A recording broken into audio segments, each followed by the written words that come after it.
હું ચુસ્ત હિન્દુવાદી કાર્યકર્તા છું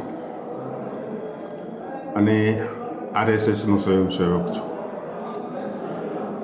મારા રગે રગમાં હિન્દુત્વનું લોહી વસે છે. આજે દલડીનો વિડીયો જે વાયરલ ભાઈ એમ કહે છે કે હું દલડીનો મુસલમાન છું. 20-25 વર્ષ પહેલાં એક દલડીમાં બનાવ બનેલો હતો કે વાઘાભાઈ કરીને જે માલધારી છે એની 20થી 30 વિધર્મીઓએ ગાયોની હત્યા કરી નાખેલ હતી. એ બાબતમાં અમે પછી આખી ટીમ ત્યાં દલડી ગયા હતા.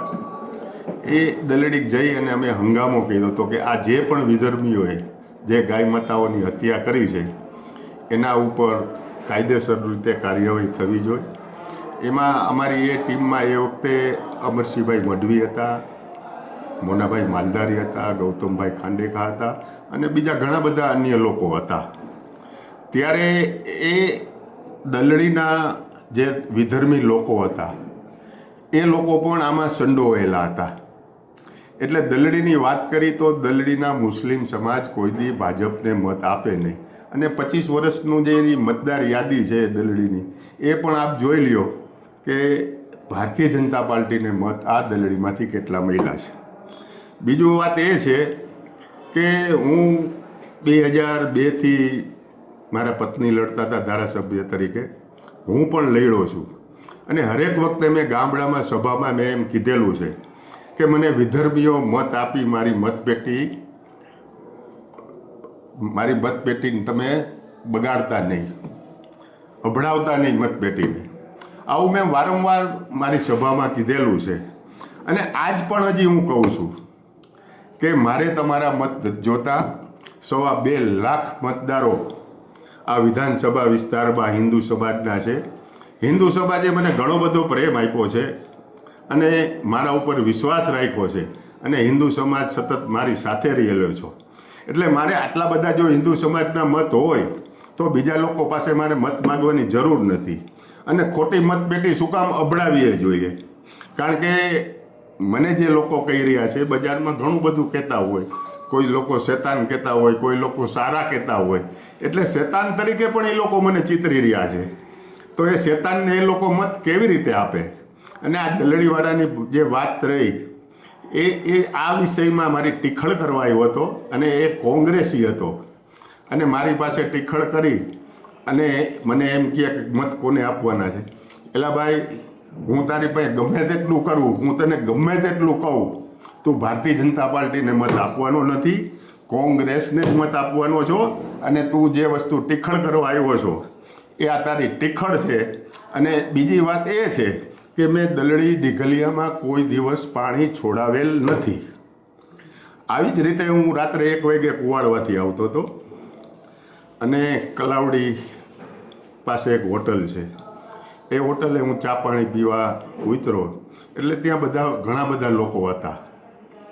અપક્ષ ઉમેદવાર હતા, ભારતીય જનતા પાર્ટીના ઉમેદવાર હતા, આમ આદમી પાર્ટીના ઉમેદવાર હતા.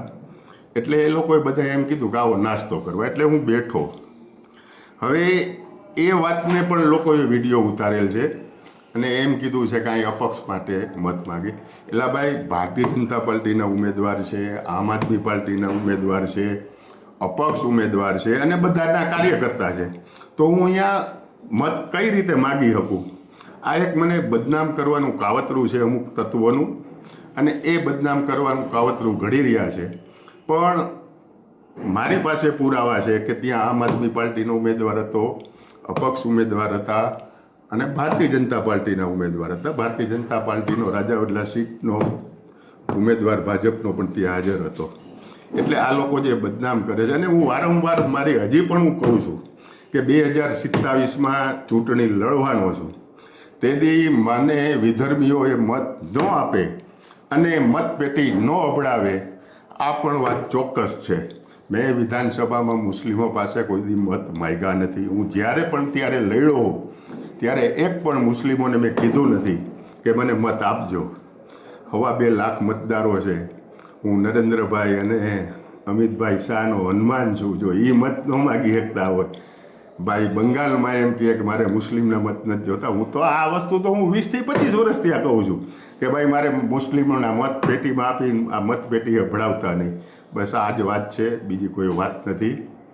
આ વિડીયો બનાવવા માટે થઈને જે વ્યક્તિ તમારી પાસે આવ્યો અને ત્યાર પછી જેણે આ વાયરલ કરવાનું કૃત્ય કર્યું એના વિરુદ્ધ કોઈ કાર્યવાહી કરવાનું તમે વિચારી રહ્યા છો ખરા કે જાણી જોઈને તમારી છબી બગાડવા માટેનો પ્રયત્ન થયો છે? એટલે એ કોંગ્રેસનો માણસ હતો. એ કોંગ્રેસના માણસની પાછળ કોઈ પણ મારા વિરોધી તત્વો હોઈ શકે છે.